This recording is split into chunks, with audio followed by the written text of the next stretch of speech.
Good morning. Welcome to the Stronger Marriage Podcast. She's Lee. Glad y'all joined us. And I'm Trey. Yes. There you go. We have had a great time in Alaska with our friends in Wasilla. If you came to the Wasilla workshop, thank you for coming. It was fantastic. It was a family workshop. We do a marriage workshop. We also do a family workshop that includes a session on marriage.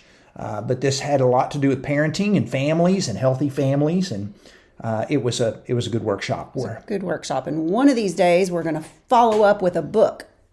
Yeah, we're going to do a families book. Yes. We're excited about that. We have Hazel Green or Huntsville, Alabama coming up on the weekend of 8th and 9th? Yes, after Labor Day. After Labor Day. Yes. There you go. And then we're going to be in Artesia. And that will be October. And hopefully it'll be cool by then.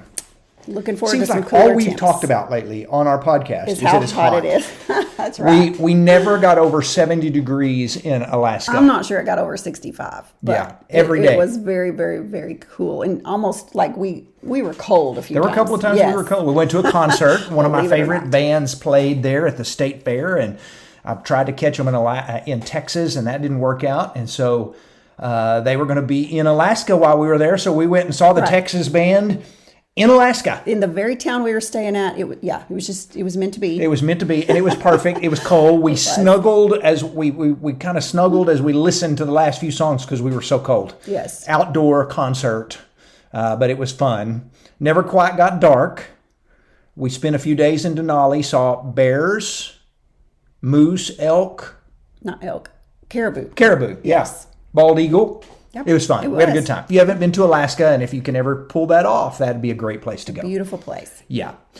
Today we're talking about a topic that maybe some men might hear this and go, "Oh, this is the most unmanly topic there is." I'm not going to waste my time listening to this. But I just want to say it's worth your time, and Yes. it's not unmanly. Anytime we talk about feelings, or I've noticed the other day we did a podcast last month how we can connect outside sexually. How can we connect intimately outside of sex? Well, that didn't sound like a lot of fun to a whole lot of people. That one wasn't a very popular podcast. I thought that's funny. This one may not be either, but there's some things that need to be said as we talk today about feelings or validating feelings in marriage, or if we can put it the way Gottman talks about it, bids of attention. And this is extremely important because people who do this well have a much higher chance of marriage contentment and happiness than those who don't. Those who don't do it well are not only not happy in marriage, but divorce at a high rate. Yeah. And so this is some really, really important stuff for your marriage today. And I think once we explain it, you're going to go, hey, yeah, we need to do this, or we do this, or we need to do better at this. Yeah, it's just kind of in a nutshell, it's about how well you listen and respond to your spouse. Yeah. In essence, it's the act of helping someone feel heard and understood. And we're going to explain a little bit about what that means. Yeah, and emotional validation doesn't mean that you agree with someone necessarily. You don't have to see eye to eye on the matter or adopt the other person's feelings as your own. But it does require that you accept their right to have those feelings. You can't change anybody's feelings. They're going to feel the way they're going to feel. And they just want you to understand that in some capacity. Good point. By contrast, emotional invalidation is when you reject someone's right to their feelings. That can make a person feel judged or ignored. Or lonely. Yeah, so, and that's not what marriage is about. So, yeah. A couple of quick examples of just what this means.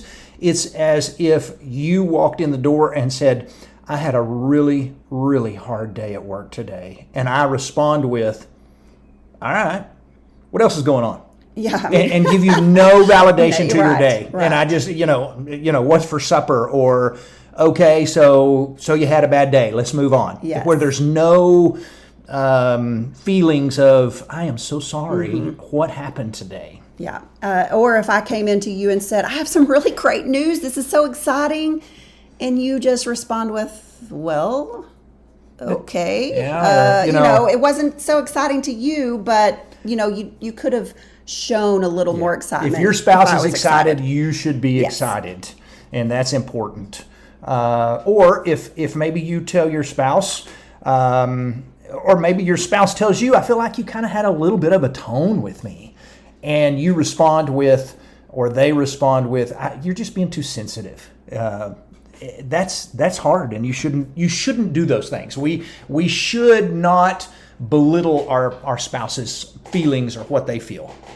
Yes. Gottman calls these bids for connection, bids for attention. And a bid for connection, you either turn toward that person's bid for connection or away from it. So like if Lee walks in and says, I had a bad day at work, and I go, oh, sorry about that. What's for supper tonight? I did not turn toward her bid for connection. I turned away from it.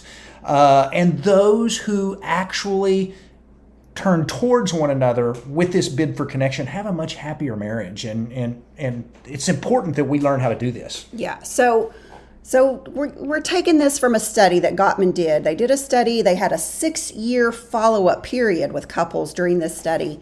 And they found that couples who had divorced after this period of time had turned toward bids only 33% of the time. So this means that only 3 in 10 of their requests for connection were met with interest and compassion. So, it's like if I came in and said I had a really hard day at work, only 3 times out of 10 did that spouse respond positive, like by turning toward me.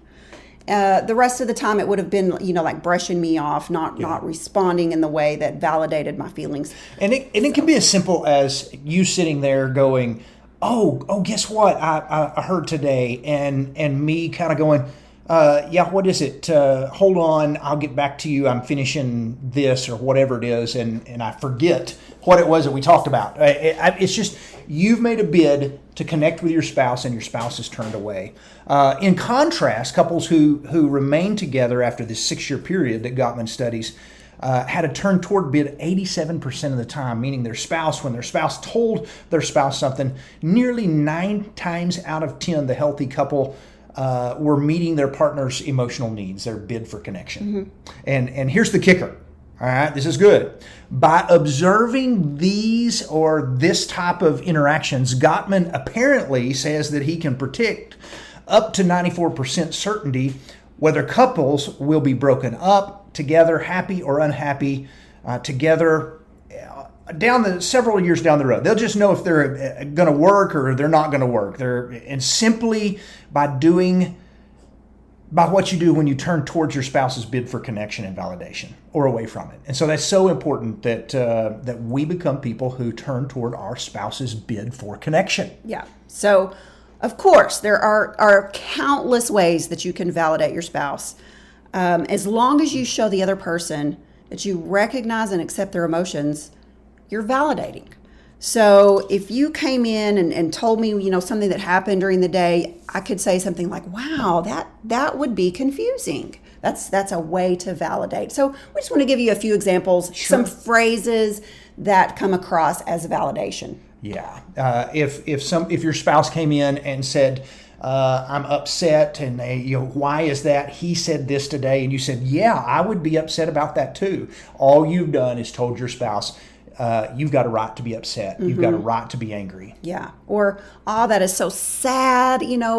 Sympathize with your spouse. Maybe it wouldn't have made you sad, but your spouse felt sad, so you're going to be sad with them. Yeah. It's empathy. Yes. Sympathy. Yes. Empathy. Putting yourself in their shoes. We'll talk about that in a minute. When your spouse accomplishes something or if they feel proud about something, tell them, hey, you have every right to be proud. That is a major accomplishment. I'm proud of you too. Mm-hmm. Or something like, I'm so happy for you. You've worked incredibly hard on this, and it must feel amazing. Those are all positive bids for connection, turning toward your spouse when they make a bid for your connection. That is turning toward them.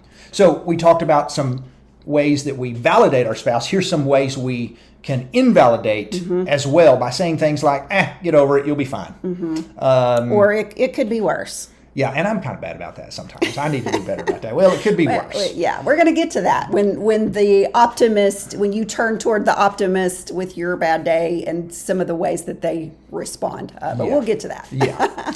Well, at least it's not you fill in the blank. Your spouse Yeah. says something, you go, well, at least it's not this, and Yeah. and that's kind of like it could be worse. Right. Just put a smile on your face and tough it out. Or don't worry, things will work out. It's not that big of a deal. Maybe they say, let me tell you about how bad my day was, and then you'll see yours wasn't so bad. Nobody wants that. They want you to sympathize with them for a minute. Yeah, and that's just a bid for connection. That's a way to validate how they're feeling. Well, you work hard for us. You're supposed to work hard for us. You're the provider. I mean, when your spouse goes, hey, I'm trying everything I can to make ends meet, and you go, well, you're supposed to do that. You're the provider. If your spouse shares with you and say you're just being too sensitive, that's not what they want to hear. One of the things we'll talk about is if your spouse tells you something and you go, well, you should have handled it differently. Next time, try it like this. You're trying to fix it. We're trying to fix it, Yeah. and men are bad about that. Yes, we're gonna address that some more here in a minute. Maybe you say something like, "I can't believe you're that angry about something that doesn't matter." Obviously, it matters to them. It mattered. Yeah. Yes. Or the but phrases, like, I get it what you're saying, but, or I hear you, but, or I understand what you're saying, but. All of those things are ways that you invalidate your spouse. Yeah. So let's talk about some ways to show validation in a relationship. So the first one is the most important one, which is... Do I have to say it? That's the one I struggle with. Listen. Be a good listener. That's the best way you can show validation in a relationship. Everybody wants to be heard, and if you're not paying attention, you got to listen to understand how your spouse is feeling. You don't internalize and make it about you. You don't get defensive. You don't try to solve it. Again, listen to understand and be there for them. Simply be present and patient. You'll have to let your guard down to be able to listen unfiltered. And it's a practice. You practice listening to your partner. You will have your opportunity at some point for them to validate you later. But right now, this is about them. Yeah, and it is. It's a give and take. Everybody at some point in marriage needs to be validated. And so the more you validate your spouse when they need it, hopefully they will validate you in return. So it's always a give and take. So another part to this listening is to give your partner your undivided attention, making eye contact, avoiding multitasking while they're speaking to you. Maybe that you're right in the middle of doing something. If at all possible, close the laptop, put down the spoon of the food you're stirring, whatever it is. But turn toward your spouse, pay attention. Pay attention to your body language. If you're crossing your arms and leaning away from them, that creates, like an invalidating environment, like you're turning away. Nonverbal behaviors such as nodding, smiling, leaning in, those all show that you're paying attention to the other person's emotions and what they're saying. Yeah. And so listening is the number one thing you can do. The second thing, especially, and men, women do this too, is avoid trying to solve their problem. Don't try to fix it. At this time, they just want you to hear them. And if you're sitting there listening going, oh, I can fix this, they just want you to listen to them and avoid solving their problem. Unless your partner asks for help, don't offer the unsolicited advice. Instead, listen to their perspective, make sure they feel understood, then ask whether or not they would like advice. Would you like me to maybe give you a couple ideas of what might help? But be prepared to accept their answer, whatever it is. If they go, no, I don't want your advice, I just want you to hear me. One of the things that we've talked about in the past is when your spouse is talking and telling you about their hard day or whatever it is, you can imagine with yourself, you either have on a tool belt or a bucket. You're holding a bucket or you're wearing a tool belt. Exactly. If your spouse wants you to help them fix it, you got on the tool belt. If they want you to simply listen to them, you're holding the bucket and you're catching their words. And if they want you to hear them, you got to get that tool belt off quick and catch their words, because You cannot, and maybe you need to ask your wife or your husband sometime. Should I be grabbing my bucket or my tool belt here? And they may say, "Hey, just get the bucket right now because I just need to be heard. Just need to talk." So husbands are real bad about wearing the tool belt all the time and not carrying the bucket around. Yeah. We used to show a video in our workshops. We've kind of quit showing it, but it's called The Nail. You could probably do a search for this. I don't know. You on YouTube. Yeah, The Nail. The Nail. It's worth it. It's worth watching, but it's really great. Husband and wife are sitting on a couch, and he's trying to listen. He is. I mean, he's listening to her, and she is just having, a hard day, and she's trying to talk to him about what she's feeling. And you can't see her face. It's showing him from the back. And he's just got this really concerned look on his face. And when she turns toward him, where you can actually see her face, she's got this nail sticking out of her forehead, So he's just wanting to take the nail out of the forehead. This is going to fix the whole problem. If I can just get that nail out of your forehead. And she's wanting a bid for connection. Yes, and she's like, it's not about the nail. And he's like, well, yeah, it really is. But she just wants him to listen. He wants to fix it. So you've got to understand, do I need to just listen, or do they want advice? Yeah. And you look at that, and it's a silly video, and the husbands often go, I can fix this. This is so fixable. Just let me get the nail out of your head, and you won't have the pain. You won't have the sweaters that are snagged. And she goes, it's not about the nail. Yeah. I just want you to hear me. And that's the difference between husbands and wives a lot of times. She wants a bid for connection. He's trying to fix it. Yeah. And he shouldn't be. He should be going, this is very hard. And then maybe later bringing up, I got a suggestion. And I think that's it. I think most people all the time want to be heard, want to be validated. And then maybe we can, if there's a solution, if there's some advice to be offered, then we can do that. But first, we just want to be heard. Yeah. YouTube, it's not about the nail. That's actually the name of it. It's great. So, avoid solving the problem. Be a good listener. And third, have an appropriate emotional response. Yes. So, these were some of the things that we shared with you earlier, all those examples. But when someone shares a negative emotion with you, responding in an overly cheerful way can make them feel dismissed rather than accepted. So this was kind of like, I live with an optimist, and a lot of times if I'm having a hard day, you're trying to cheer me up. And I don't maybe necessarily want to be cheered up. Maybe I want you to be sad with me for a minute, So try to match their mood. That's what they want from you right then. Match their mood. Maybe after you match the mood, maybe then you can try to move into some cheerfulness. But first, match the mood. Take them seriously when they're telling you something difficult or personal, and don't immediately try to cheer them up. Use an appropriate emotional response. Match their mood. I think that's probably the key phrase there.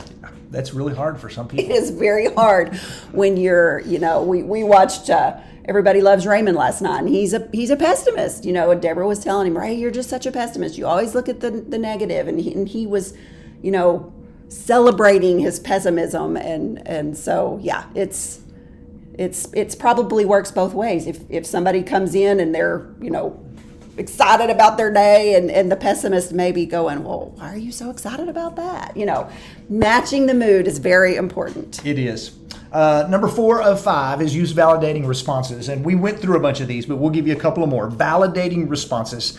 Statements or phrases like, I can see where you're coming from, or that sounds so difficult. Sometimes it's all they want to hear is, that sounds so difficult, or I hear what you're saying. I hear you. I mean, that just may be the only thing you can come up with in the moment is, I hear you, but you've turned toward them. That's it. And you avoid invalidating responses like, you're being too sensitive, I don't see what the problem is here. Even if you disagree with your partner's point of view, you should still give them the space to speak without judgment. Right. And so you don't always have to agree. Maybe I think, man, her day wasn't all that bad. Come on, that's ridiculous. So that you still can say, I am so sorry. It was a tough day. Yes. So you're going to try to see things through their eyes. This is the last way that you can show validation. You try to see it from their viewpoint. It may be difficult, to see it from their viewpoint, but you're going to try. some don't validate because they believe that they must agree with their partner in order to validate them. And usually they don't agree. You just maybe don't see it the way they do, and you feel like, well, I can't agree with that. If I validate them, then they're going to get the idea that I agree with that. No, that's not what this is. You don't have to say, I agree. You can just say what, I hear you. I hear you. I can see this is hard. I hear what you're saying. Yeah. In fact, some people feel as though the other person is completely wrong, and if so, they just refuse to validate their feelings altogether. And those times when you just don't, when you turn away, when you tell them they're being overly sensitive, when you don't respond at all, when you brush it off, those are the times that are hard on marriage. Those were what was the statistics? 3 out of 10 times, only 3 out of 10 were met. You got to be striving more for that 9 out of 10 instead of that 3 out of 10 in order to have the happy marriage that Gottman, in their study showed that couples have. Yeah.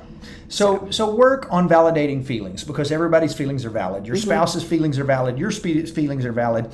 And I guess if there was a homework assignment we would like for you to maybe consider is when we're talking connecting and turning towards your spouse with connection, making a bid for connection. Work really hard the next couple of days, since you've listened to this, to notice the times where your spouse says something to you that is a bid for connection, turning toward. Whether it's, I had something really good for lunch today, and you don't respond, or you go, oh, great, what was that? Start being intentional at noticing my spouse just made a bid for connection here, and it may just be simple stuff. You need to be responding to those bids of connections, because that's how your spouse feels connected to you, is when they speak something and you respond to that bid for connection without turning away. Yes, be interested in what they had to say, respond to what they had to say before you say, oh, but let me tell you about my day. It's about them first. If they've turned toward you, you need to respond to them first before putting the attention on you. That is true. So this was a fun podcast. We needed this. Yeah, I think it's helpful for couples to. It's not something that we think about a lot, but it's something that takes intentionality, just like everything else in marriage. Yeah, and we need to be better at this as well. This is something every marriage can improve on. Yes. And especially for us husbands out there who are really good at husbands and wives. Husbands and wives need to work on this equally. Yeah. So, thank you for throwing the wives out there too. So, anyway. Yes. Yeah. We'll be back in 2 weeks. We are honored you joined us today. If you're listening on Spotify or on iTunes, it gives you the opportunity to give us a rating on a stars. We would love a 5-star rating, and maybe even a comment, a review, because all that does is help get the message out more about healthy marriages. We don't get paid for any of this. We don't get paid for podcasts getting out there. All it does is it gets the message that we're sharing out to more people, because it moves it up where more people can find it. Sure. So you're helping build stronger marriages when you give us a rating, a review, when you review one of our books, when you share something on social media that we have written. Anytime you help get the word out about share something, you're helping pass the word or spread the word about healthy marriages. And healthy marriages is what our country, our nation, our state, our schools, healthy families is what we need in this world. And when we can fix healthy families and healthy marriages, so many of our problems today will go away. Amen. There you go. Preach. Got a little mini sermon there in right there. There you go. Yeah. Y'all have a great week. We'll see you in 2 weeks. Bye-bye.